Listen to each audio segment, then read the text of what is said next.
Wild Health is about optimizing you. We use genomics, blood work, biometrics, microbiome assessment, many other tests, and a conversation with you to come up with a full health optimization plan. What's the perfect diet, exercise, and supplement plan for you and only you? The Wild Health podcast is about optimizing all of us. Here we cover the cutting-edge science that gives you the base to be able to apply the personalized plan we give you as a patient. To sign up as a patient, go to wildhealth.com. Or if you're a physician or health coach and you want to learn how to do this for your patients, we're happy to help as well. Wildhealth.com for all the information on becoming a patient or working with us.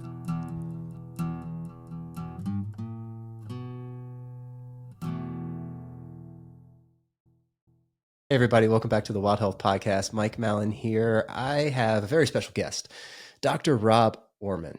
Rob and I go way back. Rob is an emergency physician, a physician educator. He has a podcast called Stimulus. He teaches about physician burnout, has a coaching business, and also runs a course called Flameproof. All of those things make Rob an awesome person to talk with us today about acceptance, awareness, recalibration, and sort of the mindset that we take when we think about stress management. And one of the reasons I want to have Rob on the podcast today is because this coming May, Rob and I are going to be together at a course called Awaken Aware Bend, for that matter. It's going to be in Bend, Oregon, May 1st through May 3rd. You can check it out at awakenawarebend.com. And one of the things that Rob's going to be talking about at this course is awareness, acceptance, and recalibration. So Rob, thanks for coming on the podcast. Super excited to talk to you today. Wow, what a treat. I don't know if I've ever been interviewed on this show, having listened to it since episode 1. Man, I'm so stoked. That's like a travesty. I can't believe I haven't had you on the show before.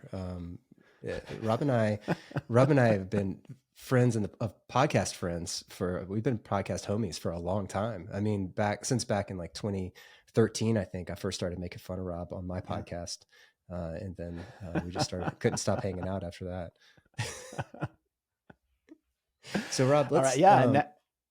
I'm going to say, and now we actually live down the street from each other and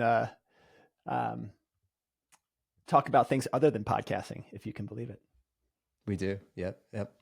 So today, let's talk a little bit about this whole idea of awareness, acceptance, and recalibration. But before we do that, you're talking about this tool that I guess we'll use the word tool to describe it in the setting of stress management.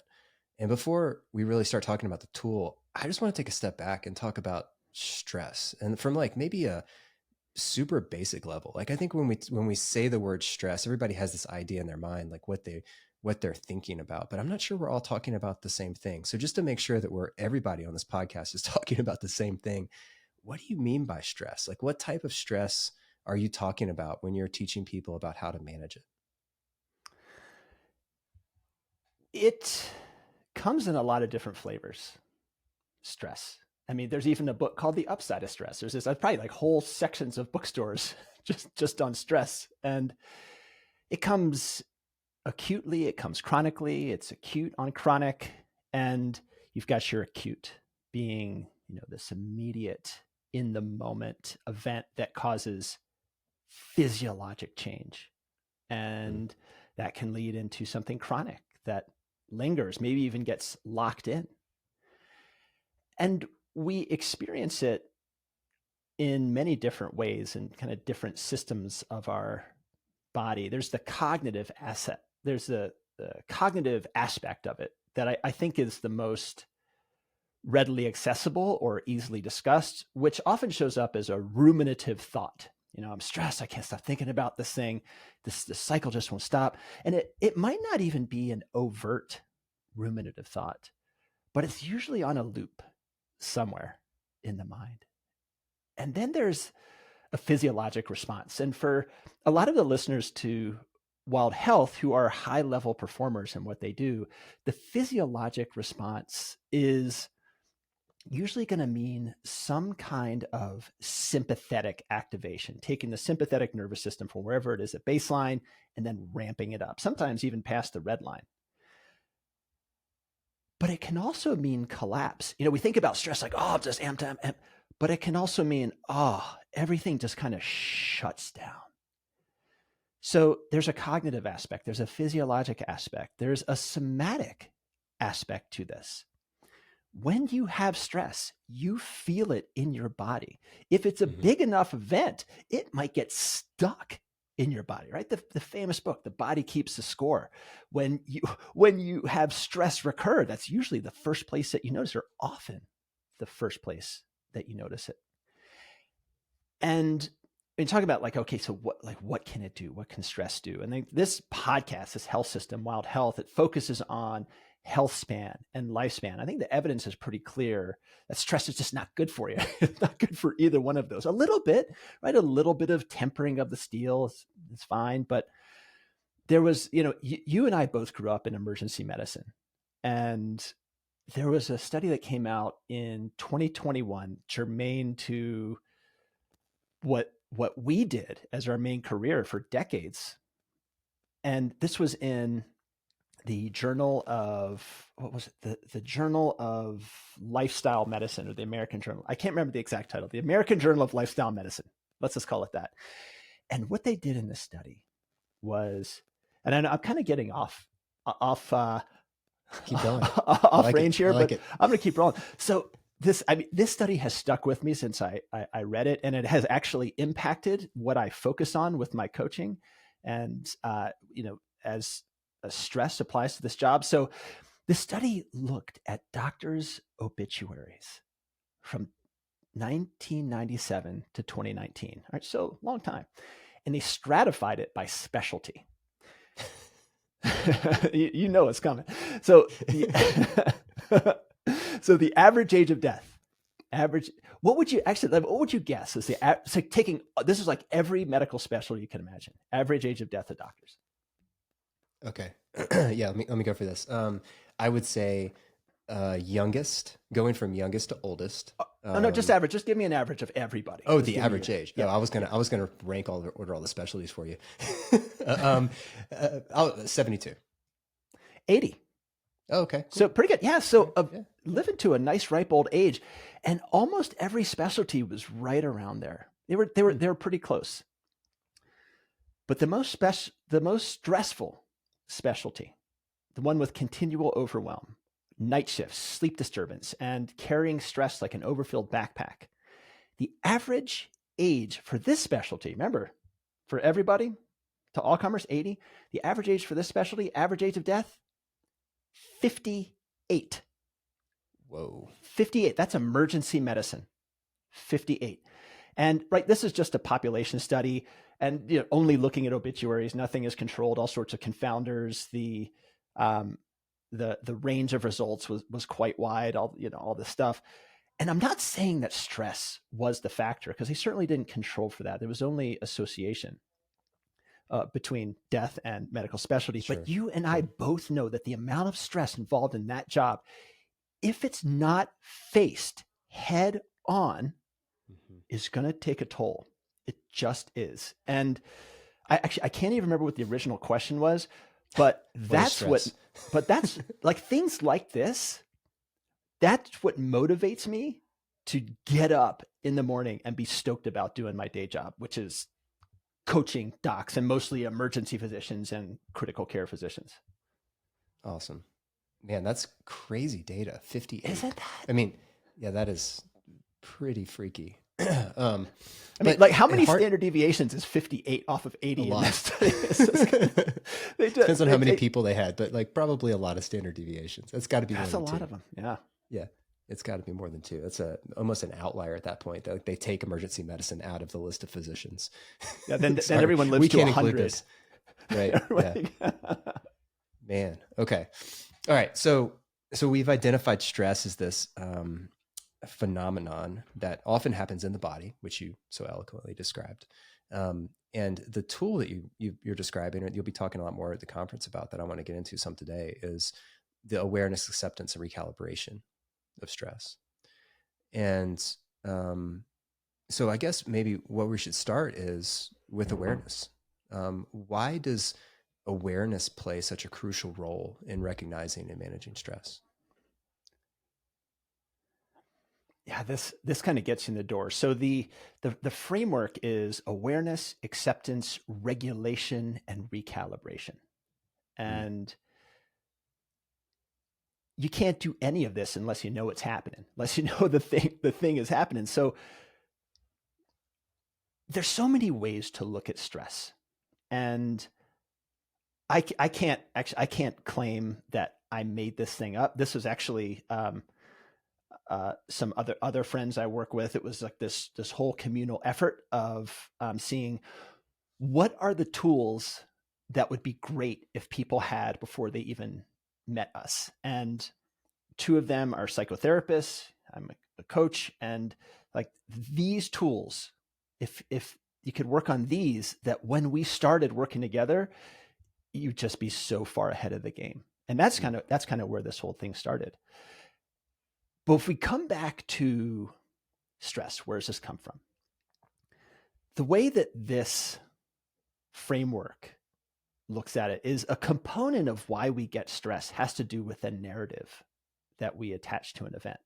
It might be a narrative that we attach now. It might be something that's brought up from childhood that gets attached to it. Yep. And for the sake of simplification for our conversation today, you could think of it as an inner voice, right? That's the narrative is coming from an inner voice. And our inner voices, especially the ones that drain us or judge us, they are associated with stress. And the thing is they usually get free rein. They just kind of run amok. And those voices basically live in the limbic system. It's not your discerning, really thoughtful part of your brain. It's just reactive. There is no space between stimulus and response.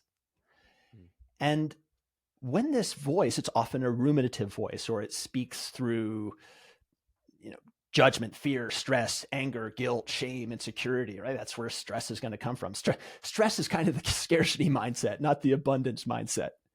And this is something that's never going to disappear. I mean, this voices are all just a part of us. But the first step in taming it, not silencing it, because you never silence it, but the first step in taming it is to become aware that it's speaking. Mm-hmm. And there's a lot of different ways to do that. And one thing I have clients do when we start to work on this is they keep a real-time journal of when that inner critical voice shows up. We actually give that voice that's associated with stress an avatar or a name, and usually something silly, or sometimes they even keep a picture of it with them if they're working on this specifically. It's like, okay, I'm paying attention to this. And write down, well, what was the situation? How did you feel? What'd you do? How'd it go? And what was the narrative? Do you notice a recurring story you're telling yourself? So what's happening here? You're building awareness. And when you build awareness to pay attention to just what is happening in the now, that's when we can start to slow things down and create distance between ourselves and that inner, let's call it critical voice, that inner critical voice's takeover of the emotions. Because, right, you've used a weighted blanket before. It's kind of like this 100-pound weighted blanket gets thrown over you, and you get fused with this narrative and this emotion and the thought, the physiology. It takes over. So just this step of, and journaling is just one example of journaling or noting, helps build awareness and gains familiarity with that inner critical voice. And it's funny. I have found, as have clients, that it can be super disorienting.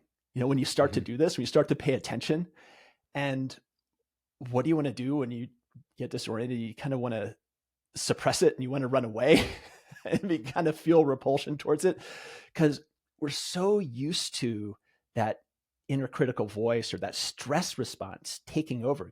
You can call it either one. That when you start to create a little bit of separation, it's this whole new experience. Mm-hmm. And it's like, okay, well, that's all right. Just building up that muscle of awareness. And you just start to get a glimmer. It just starts to crack the door open of, okay, this is a part of me, but it's not me, because I am not my thoughts. But a thought can become all consuming, right? We just get totally fused and taken over by it. So awareness opens the door. There's many different avenues to build awareness. Mindfulness meditation, something that you and I talk about a lot, of just noticing what is happening with the inner dialogue, or what you could think of as your default mode network, your unstructured thinky brain that just kind of goes on its own. When you do mindfulness meditation, that's what you're paying attention to. That default mode network, that part that's kind of, you have no control over it, but what the heck's it doing? And building up that muscle, it's just like doing kettlebells, just like doing burpees. You're building strength in awareness. You're not kidding. Like at first, when you first start getting in touch with that bit of awareness, and you get your first look into or realization of the types of things that you're saying to yourself, it can be a little overwhelming and a little like, holy crap. I've been doing, how long have I been doing this? And then you realize you've been doing that your whole life. And that voice has been dictating your day-to-day activity for years and years and years. And then over time that, you know, while at first it can be quite discerning or disturbing, and then you start to get a little bit more comfortable with it. And then it's just overwhelming how active it is, and like how it is literally there in every moment of your life. But you said something that, maybe I guess I don't completely agree with. You said that there's no distance between stimulus and response, but in my opinion, I think awareness is the key to creating some distance between stimulus and response. It's and maybe we're getting lost in semantics here. Oh yeah, I must have misspoke. It's okay. The key. If you have no, no, you start. Oh man, but I don't think we're going to edit this. But man, no, we're not editing anything. Okay, yeah, without awareness, there is no distance, right? It's immediate. It's like there's only response. Light speed. It's just stimulus, response. Yep. And awareness starts to expand that space. Mm-hmm. It almost expands time. It's almost how it feels. It feels like it's like something starts to come on. You feel it come on in your body, and you're like it creates this understanding or connection between your somatic experience and what's happening in the external world, right? It's like you start feeling something in your belly, and you're like, oh wait, I've felt that before. That's stress. Yep, that's a feeling of inadequacy. Yep, okay. Where's that coming from? Oh, that's coming from this email that I'm reading right here. Oh, this makes sense. Okay, how am I going to respond to this? You know, like it's like all of a sudden everything just goes in slow motion, and it's like you're seeing the inner workings of your psyche happening behind the scenes. You know, which is kind of cool. Oh, I love that, the inner working of your psyche behind the scenes. Right. So that, as you say that, I just want to share the thought that's popping up in my mind is the thought of control, right? We think we control our thoughts. And then you realize as you look deeper into this, I actually have no control over what thought pops up. It's just going to pop up. It's like this big popcorn popper in my brain it's continuously popping. But we think that, I thought this thought, I'm a bad person. So this thought came up. And now you have a choice. You don't have a choice over what thought comes up. The working in the back room. Let's say picturing some kind of sweatshop or money laundering. I'm just picturing something dirty back there. But then, right, that thought pops up. Like, okay, now I have a choice. What is my response? Reaction, no choice. Response, full choice. As we're talking about this, it seems that the source of stress, it doesn't have as much to do with the awareness of the presence of stress or not, but it's more the inability to accept what's currently happening, the inability to accept your current experience. So that brings me to the second part of this tool, which is awareness and then acceptance. So how does acceptance serve as such an important step in in managing the stress response? Yeah, it's so easy to say, but I do want to put up the caveat that some of these reactions that come up are rooted in such deep trauma that, a tool like this, which is very top down, we're kind of talking of thinking our way through it, and this isn't always effective. Sometimes you got to go bottom up and you got to work through the somatic experience and what's locked in. So this is like a foundational exercise. It's not a cure all. I can't remember what it was that you just said, but it's like there's some really deep stuff that can bring up that stress and reactivate the trauma that this isn't going to work for. But to acceptance, in most cases, it does. And acceptance, I think, as you were alluding to, is where the real magic happens. But, you say acceptance, it's kind of abstract. It's like, how do I accept this? Why should I accept this? I don't want this. And how do I accept something I don't want? And that's kind of the thing, is you've got to want it and turn toward it and accept that this, as you said before, this is what's happening in the present moment, that this moment is just as it is. This moment can't be any different than it is. So in this case, if we're talking about this framework, you're accepting the event as it is, but you're also accepting that this inner critical voice, or this inner critical narrative, is speaking, is kind of taken over, or trying to take over. Now, accepting is really a fine point, but an important point here. Accepting doesn't mean that you don't care, or that you give up, or that you accept defeat. And I think that it's easy to go there, like, oh, I'm just accepting it, I'm just going to get rolled over. It's not defeat. This is really deeply caring and embracing. So how do you know that there's acceptance? I heard Joseph Goldstein say this once. I thought it was just the most beautiful thing. How do you know that there's acceptance? That there's no struggle? Happiness? And what's that? I just guessed happiness. I don't know. Happiness, sure. Well, maybe. So there's no struggle, and which all sounds great. But how do you do it? Right? How do you accept? It's like, okay, I'm ready. I'm ready to accept. So I want to, if we have time, I just want to work through a couple of different acceptance exercises. Ooh, I like acceptance exercises. Let's do it. Okay. All right. So acceptance commitment therapy, ACT, acceptance commitment therapy, they're really big on this. In fact, they're so big on it, it's in their name. And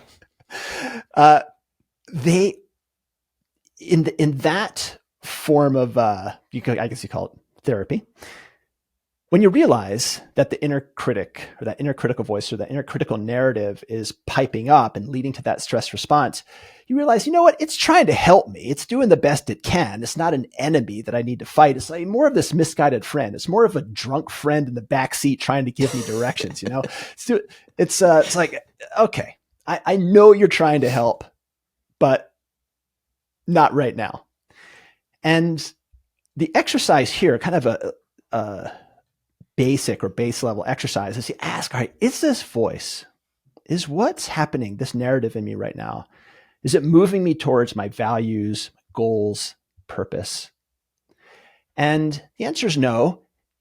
If it's not too potent, if it's not this kind of this complete physiologic takeover, you can visualize thanking it, knowing that it can sometimes even be motivating, if even in a maladaptive way, like, hey, thank you. I got it. But hey, thanks for your help getting me here. I'm going to move on now. Or you can just shorten this to thank you. And getting a little bit more potent than that is a tool called distant self-talk. And this is speaking about yourself in the third person. It's often best to do this silently, because you speak about yourself in the third person, then that might cause some external issues. So instead of, I've got this, Mike's got this, or I am super freaking upset at this situation. Mike seems to be upset at that situation. And so what happens here, and this is some really interesting fMRI data on this, is that third person self-talk leads us to think about ourselves and how we think about others. And this gives psychological distance to get self-control. And because that can be hard, it's kind of, oh, this is too much. Like, all right, let me just, how would I, a friend of yours tells you about their problems, like, oh yeah, that's a really big problem. Versus if you were having it, it's a way different experience. And just speaking to yourself or about yourself in this way can start the process for the same thing, start to create that distance.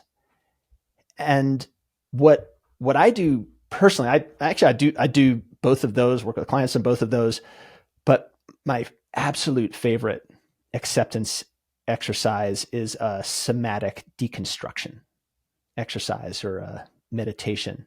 And it's ideal to do this in a regular meditation exercise so you can become familiar with it and then apply it in real time when the stress arises, because so much stress, as we've talked about, is physical and physiologic. It's not just cognitive. It's not just thinky time.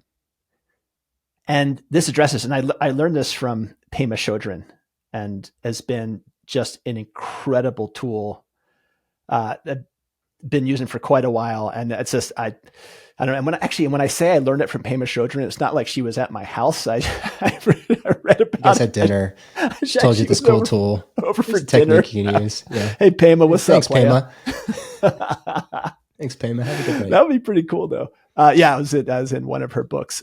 And so this separates the somatic feeling, what you feel in your body, from the thought or the narrative. So when this voice arises, this inner critic or this stressful narrative, when it starts speaking, at first you disregard the voice and just take some time and look, where do I feel this in my body? Is it a burning in my chest, a tightness in the jaw? Is it palpitations? Where do I feel this? And as we just get curious, and curiosity is the key to acceptance. Let me just take a look at this sensation. We look at it from the top. Let me look at it from the bottom. What's going on? Have I felt this before? What's this thing need? Oh, where am I feeling it now? Is it dust in the same place all the time? Whatever. You're just sitting with that somatic sense. And then here's where the acceptance part comes in. Because when we try to suppress that thought or emotion, we're at war with ourselves. I mean, how crazy is that? We're at war with ourselves all the time. So what I like to do with this is I put that physical, this isn't in the Pema Chodron's thing, but I put that physical feeling outside myself. I just kind of like a ball of energy, and I embrace it and send warmth to it. Sometimes I picture myself as a kid, maybe even having a tantrum, which is not far from the truth, right? This is kind of an inner tantrum. And this hug, it goes a lot further in the long run than yelling at it. And the thing about acceptance, I think that this is probably maybe the most important thing, is you're not trying to change anything. You're just accepting it and allowing it to be this really uncomfortable feeling. Okay, let me just let this be, because this is a part of me. I don't need to change it. I don't need to suppress it. That's the acceptance. And when you've sat with that for a while, then you can shift. All right, what's the story I'm saying here? What's the story popping up into my brain? And just unfiltered. And usually there's a should in there. This shouldn't be this way. They shouldn't be doing this. I should be doing that. And then this is like the total Pema Chodron and all the great meditation teachers. You just stay with it for a moment longer, because what do we want to do? Okay, I'm done. I'm up. Stay with it a moment longer. Look at it, feel it for a second or two. And that I found to be one of the most powerful exercises in stress acceptance. I love that. So the way you just described that, just to kind of summarize it for the listeners, is starting off with maybe the maybe the hardest one of those, which is finding the silver lining, right? Like that's finding the reason that you're thankful to have this experience, right? And a lot of the times, as you mentioned, that's really hard to get into when you've got a full body attack of emotion. So some other opportunities are sort of creating this third person talk about it, right? Like Rob's pissed off because Mike won't quit talking on the podcast, or, like you say these things out loud to disassociate yourself from the emotion psychologically to some extent. Or the final one, if you're just really in it and you just can't get out of it, is just let yourself feel it. The thing I love about those three things is they're of different utility depending on what level of emotion you're feeling, but also you can play them backwards, right? So like if, in the moment, all you can do is just feel it. That's cool, man. Just feel it. Do your best, right? Like really experience the sensation. And then as you get some time away from it, as you're totally feeling it, then you can take a step back and then you can third person it. And then maybe later that day or the next day, you can find the silver lining in it. But the funny thing is, like when I first started learning about acceptance, and I think Tara Brach does a great job of this in her book, Radical Acceptance. And that's really showing that it's not about complacency. Like, and it's so easy to get stuck in acceptance means complacency. It's accepting, I'm not going to accept this. This sucks. Like, why would I accept this? But in reality, that's not what it's about. It's about accepting the fact that it sucks. Right? It's not about pushing. It's about not pushing against the suck. At least that's been my experience over the years that I've been learning how to try to implement acceptance. And I've definitely screwed up so many times in the past where I've tried to like push people to finding the silver linings and they're just not ready yet. They need to be feeling it still. Right. And you have to respect people's time frame and where they're at. And even looking at like myself now with years of practicing acceptance, there's still times where I just got to feel it. Like I just got to go there and like find that place in my body and like recognize it. And I haven't tried pulling it out and giving it a big hug, but maybe I'll give that a shot. Normally I just breathe into it. So, but I like the organization you got there. There is when you're talking about just feeling it, I love that, right? It just kind of, that's from a stance of curiosity, right? Okay, this feeling's popping up and you ask yourself, what's happening here? What's happening? Have we ever talked about Vedana practice? Kind of looking at the valence of a movement, of a moment. We like a long time ago, I think, but the listeners weren't there. This is part of Buddhist practice, and the Vedana is the valence of a movie: positive, negative, neutral. Any experience that you have is going to be positive, negative, neutral. That's going to be your internal reaction. And practicing this, observing your own conditioned responses of, all right, what's coming up? What's coming up for me this moment? Is this positive? Is this negative? Is this neutral? And doing that over and over throughout the day, like just going on a walk and paying attention to the Vedanas of, so a car drives by too fast, or there's this beautiful bird, or, oh, there's somebody walking down the street, positive, negative, neutral. Paying attention to the valence of your experience at any time is an easily accessed exercise to, when you're talking about happiness or peacefulness or tranquility, for equanimity, right? Okay, let me look at this in its pure form. What is my internal reaction? What is this event? We're going to get super esoteric here. So there's a term from Stoic philosophy called fantasia katalapike, which means objective representation. So catastrophizing, like, which is part of a stress response. The question is why? Equanimity and acceptance, the question is what? And so the fantasia katalapike is, what is the objective representation of this? What is this thing in its objective sense? Not, he was such an ass for saying that to me. He said this thing, which upset me. Or you could even get to, a more pared down statement than that. But when you can notice, what's my Vedana? what's the valence coming up in me in this moment, that can allow you to get back to that place of the fantasia catalepike, objective representation, which, as I say it, it almost sounds like, well, then you're Spock. Then you're just sort of like this emotionless robot. Well, it's not, because what you're doing is you are addressing these strong things that continually come up that you have no control over. So what you're really doing is paying attention to this and saying, what's the narrative I just threw down on that thing? And what's the objective representation? What's the valence? I like that. So is that where recognition comes into place? That's the first R, right? Recognition and then recalibration. So you've got awareness, acceptance, and then regulation. Oh, regulation. Sorry. Okay. Regulation. My bad. Yeah, Okay. that's okay. So yeah, because what you were just describing there is almost like recognition of what is happening, which in a way I guess is still acceptance. But I like the fact that you're removing the emotion from it. It's like, this is practically what is actually occurring in this moment, because that's undeniable, right? Like, if it's actually happening, why are you fighting with reality? And that's such a big piece of acceptance. It's just recognizing that like the only thing I can control here is I can't even control my inner dialogue. all I can try to control is whether I accept this experience that I'm having or not.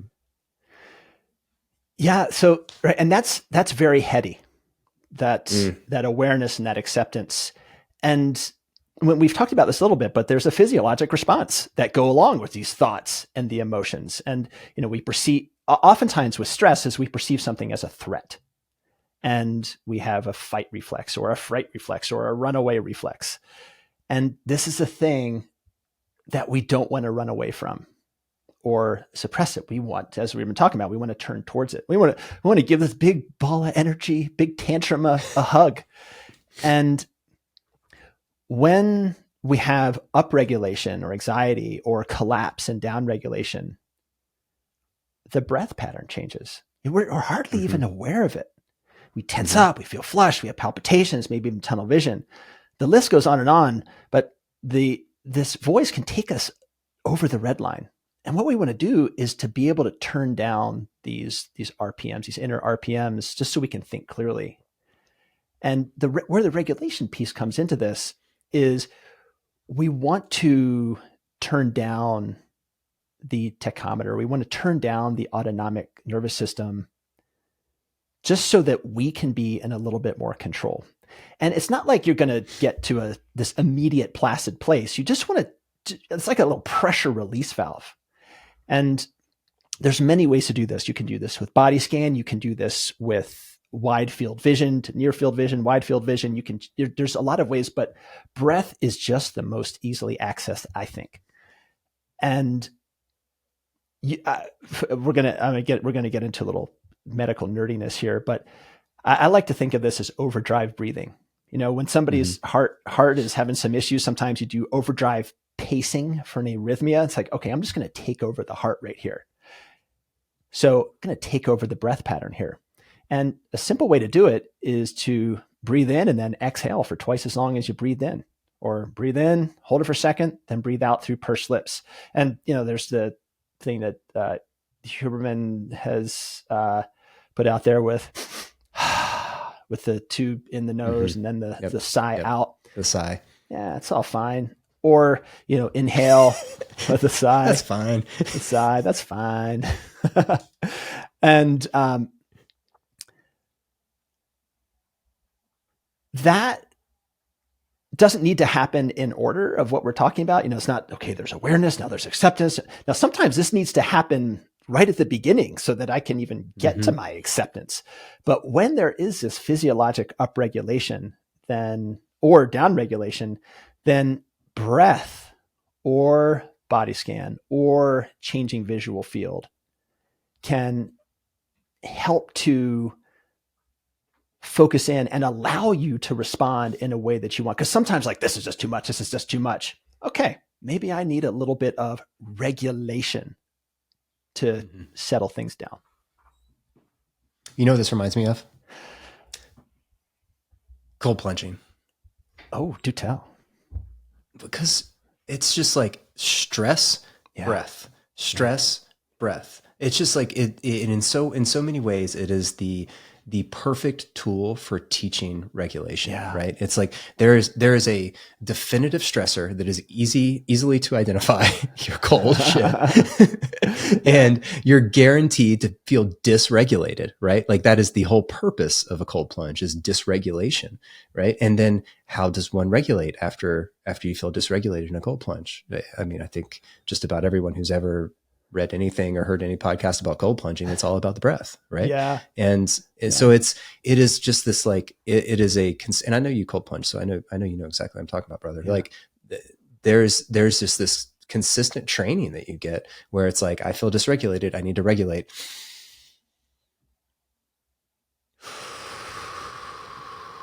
Yeah. It's like instant. You don't even have to think about it.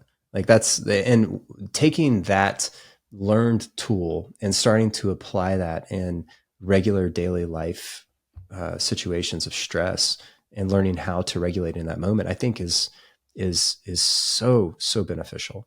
And it does speak to your description of this, like these tools don't have to go in order, because so often it is like awareness and then regulation, right? Before there's any acceptance, right?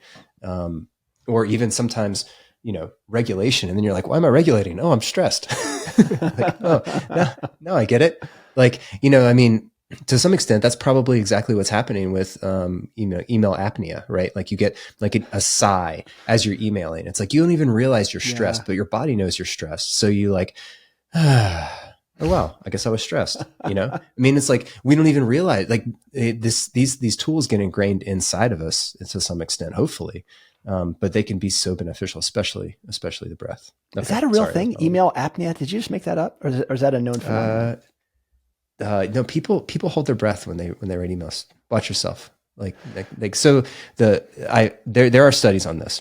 Yeah, I have proved it in my N of 1 experience. The most robust data, as we all know. Yeah, most robust data by wearing an HRV monitor, and like I couldn't figure it out. Like my HRV kept plummeting every time I wrote emails, because this particular device like would vibrate on you. Like you wore it on your chest, and it would vibrate on you whenever your HRV dropped below like a certain threshold that you set.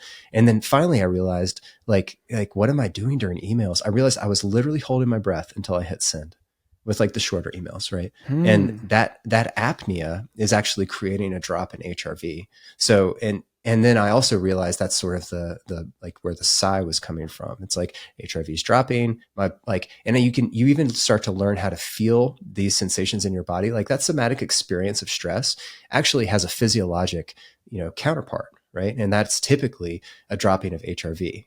When HRV goes down, your sympathetic system is activated, your parasympathetic system is deactivated. So there's a cortisol response. These are the physiologic things that are happening when you're stressed, right? When you have that feeling it's sinking in your stomach, right? Or that whatever your somatic experience of stress is. So that was a really educational period for me of like learning the relationship between some of the science of like what's actually happening in the body and the sensations of how you're actually feeling that. And once you start to create those connections, you start to develop like this almost a different relationship with stress. And maybe it is to speak to your like description of curiosity. It's like you almost like develop this like, or I did at least, like more of this curiosity around stress. Like what's causing the stress? Like where's this coming from? How does it feel when I feel stressed? Right. Before, I don't think I ever paid attention to any of that stuff. It was just like, I'm pissed off, and then, eventually it wears off, or you go like, I don't know, do something to like, flutter it off like a mallard duck, Yeah. Sometimes you got to do that, right? Sometimes, sometimes you got to get out. Yeah. You got to get out of there. You got to, it's like this breath ain't going to work. Something this got to happen. Which I guess is a type of regulation as well, right? Yeah, it's like totally. I need to go flap my wings. Go flat, baby. So I'm curious with that email, your email HRV N of 1 study, which magical. How did you change your behavior once you had that data? Yeah, so the device I was using is cool because whenever it whenever it notices your HRV drops, it tells you, and then it takes you through a breathwork session. So it literally takes you through some conscious connected breathing, and you're just like literally like you. As soon as you feel the vibration, you just naturally start breathing, because it takes you through like a series of like little vibratory movements that tell you when to inhale and when to exhale. And once you do that for long enough, like a couple of weeks, you just kind of do it on your own naturally. Do you approach email differently? Yeah, I try not to do it. That's like the third A. That's avoidance, awareness, acceptance, then avoidance, and then regulation. Yeah, generally just don't do it. Okay. Ask all my friends. There was partners. I don't know. I can't remember if we talked. I think we did chat about this. Scott Carney.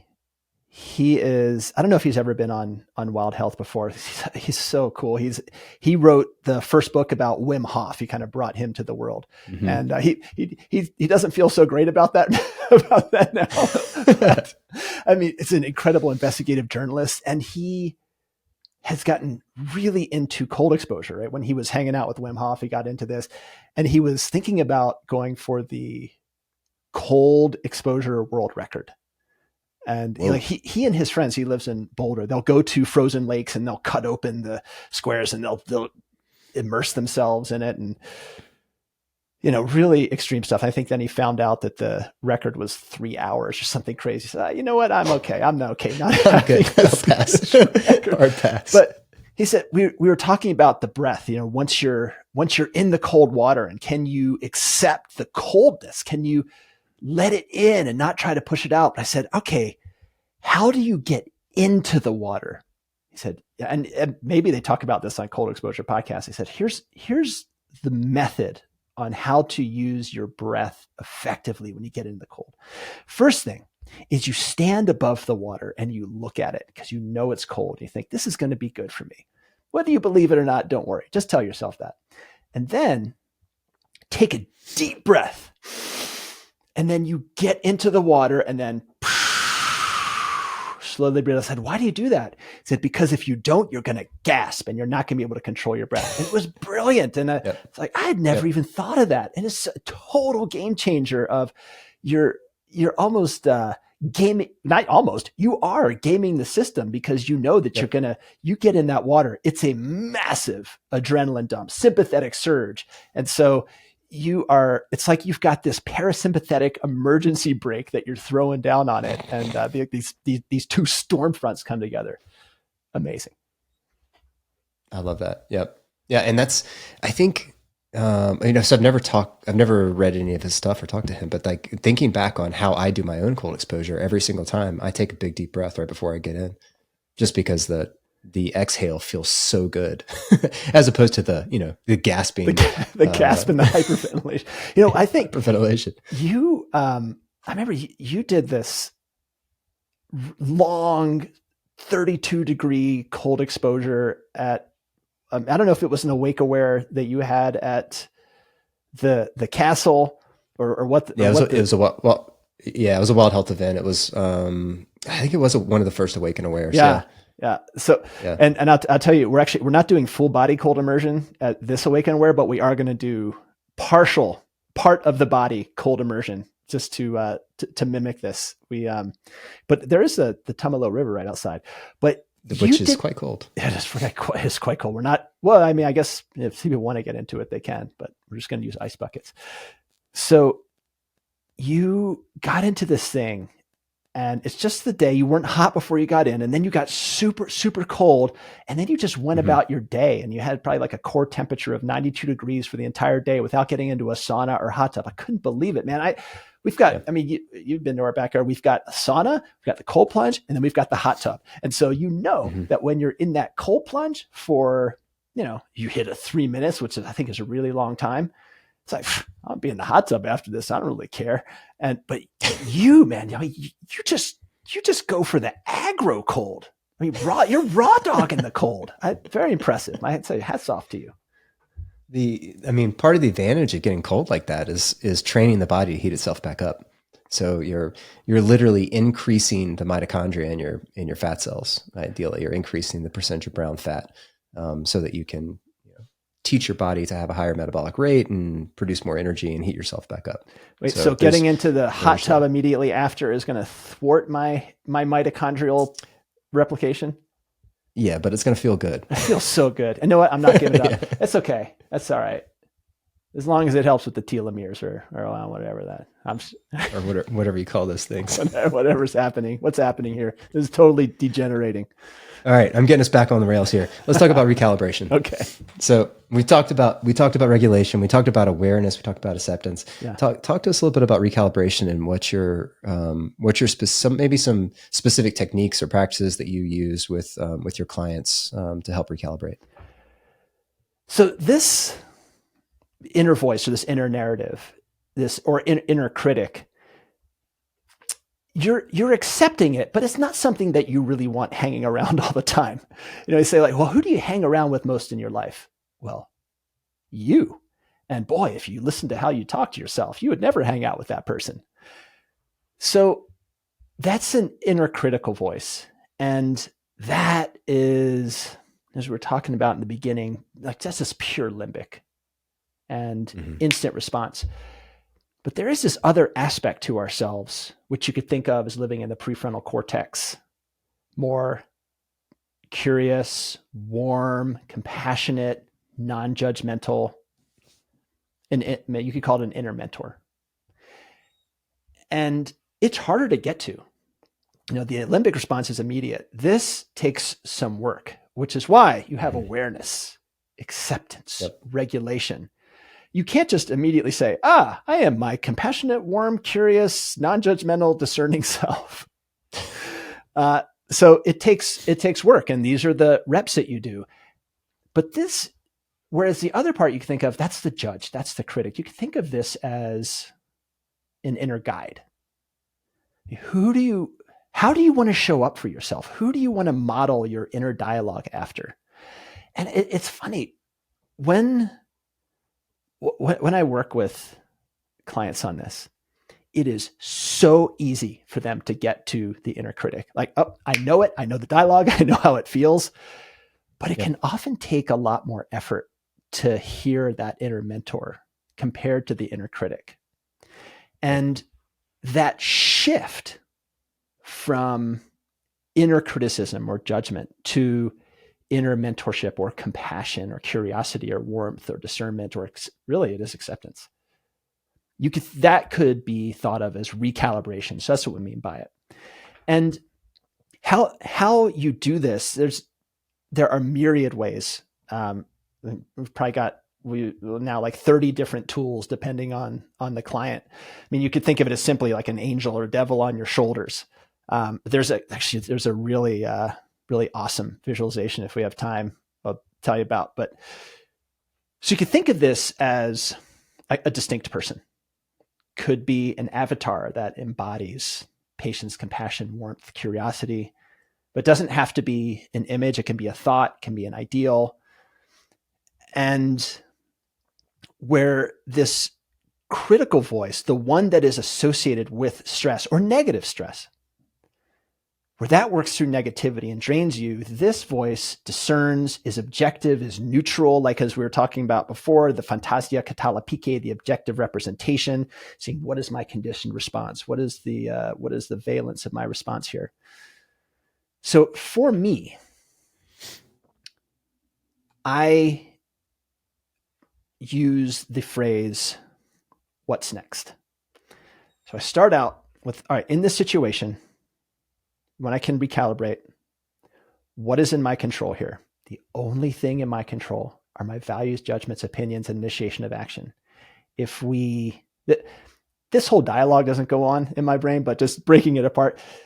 But really, if you distill that down even further, what's really in your control is, number one, your attitude. What am I going to do? And then my next actions. So what's in my control? Where do I put my full energy? And I'll use something in medicine. as an example. So putting a chest tube in somebody. So for non-medical listeners, somebody has a collapsed lung and they're in a distressed state. You've got to put a tube. You got to cut through the skin. Got to put a tube in between the ribs to evacuate the air and allow the lung to reinflate. Now, sometimes if you have a patient with a really large body habitus, you can actually, I don't know if you've done this, Mike, you can lose the hole. Mm-hmm. You can lose that hole that you just made in between the ribs. That sounds horrible, but it happens. And you think, oh my gosh, I can't believe I suck. I suck at this, and everyone's going to know I suck, and this patient's going to do horribly. And oh my gosh, I'm like, versus, okay, I hear you. Thank you. Let's just take a pause and let me recalibrate. What's next? What is my next course of action? My next course of action is I need to start over and I need to make sure I keep my finger in that hole. Okay. And what that does, I believe, on a brain level is there's two networks in the brain that are at play here. You've got your default mode network, which is where this anxiety and this rumination and all this are going to be a part of. This is kind of the uncontrolled thoughts and emotion and rumination. And when thoughts spin up, it's not bad. I mean, this is, when you're daydreaming or just walking down the street or not doing any focused activity, this is what's active. There's also the task positive network. And these aren't just single areas of the brain. These are just, large networked areas. But I guess that's why they're called networks. So when one turns on, the other turns off or nearly off. So when your default mode network is on, your ability to focus and get that focused task done or sequentialize things is off. And vice versa. When that task focused, task positive network is on, then that default mode network turns off. And this is a bit of, you've got some biohackers listening to this. This is a bit of a brain hacking, is when you start to put things into action and put things into sequence of changing the dialogue from what if, which is the catastrophization, rumination, stress, to what's next, and put your mind into action, then that ruminative, stress-generating part of the brain naturally starts to quiet down. It's not a cure-all, but it's the first step. It's also super practical and is very helpful in, so lots of different types. We talked about different types of stress, right? Like there's stress like somebody cuts you off and flips you off while you're driving. There's stress like somebody's dying in front of you and you have to perform a life-saving procedure. In either one of those situations, maybe more so in the latter one, it's important to act, right? And what's next gets you to the action that needs to be taken next, rather than ruminating about what is currently happening or resisting your current experience, which is so much of the stress response in the first place. So those events are all the same event to this inner voice, because this inner critic touches on three things: you, others, and events. I suck, you suck, this sucks. And so it's, it comes to different degrees. But yeah. And sometimes that action is not even a thing. It's a thought. As in what's next. And then rather than an action, you mean what's next is to think about something. Is that what you're saying? Yeah. So, okay. So somebody cuts you off in traffic and you think, you asshole. And versus, okay, they cut me off in traffic. I've got a negative reaction coming up here. Let me just pause and take a breath. And then maybe it's just a cognitive reframe of, maybe they're on the hospital. Maybe they're on their way to the hospital to go see a loved one, or maybe they had a really bad day, or maybe there's something distracting them that they're not able to pay attention to. And it's really stressful for them. So just to reframe, it's not, okay, I actually have to do this thing. It's just, let me shift the way I am framing this.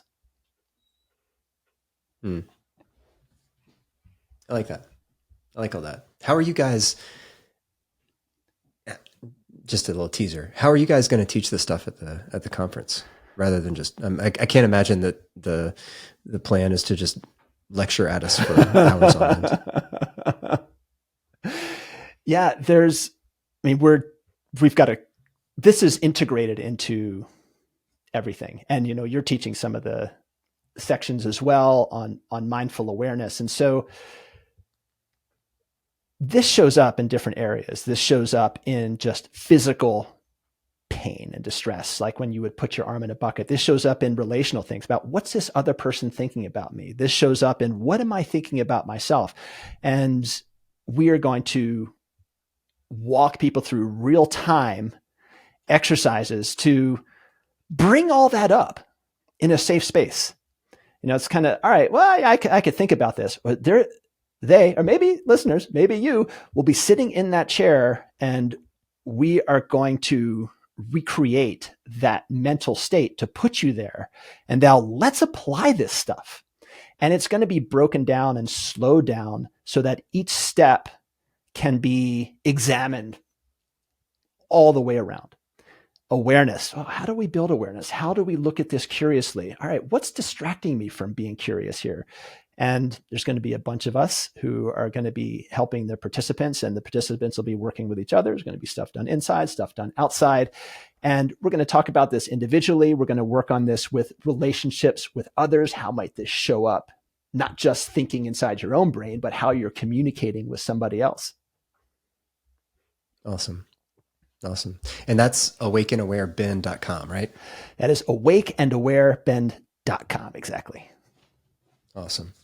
And I'm gonna start to wrap us up here, Rob, just because it's been over an hour, and I have a strong no more than an hour podcast limit. Where can people find out more about you if they're interested in learning more about you? People can find me at my website, Rob Orman, ROBORMAN, roborman.com, or check out the Stimulus podcast or Stimulus with Rob Orman on any podcatcher. Or you know what? I'm on LinkedIn too, as it turns out. I didn't even remember. That's it. That's where I'm gonna start putting some articles on LinkedIn. It's like, I kind of revile social media, but that one I think I kind of like, because people put articles and they don't seem to be so reactionary on it. So that's where I'm going to be putting my energy. I'm gonna start pushing my MySpace profile. That's my new plan. MySpace is coming back, baby. MySpace 2024. All right, Rob. Thanks so much for coming on, man. It's been great having you on the podcast. Real treat, Mike. Hey, everybody, a quick note about our precision medicine training program.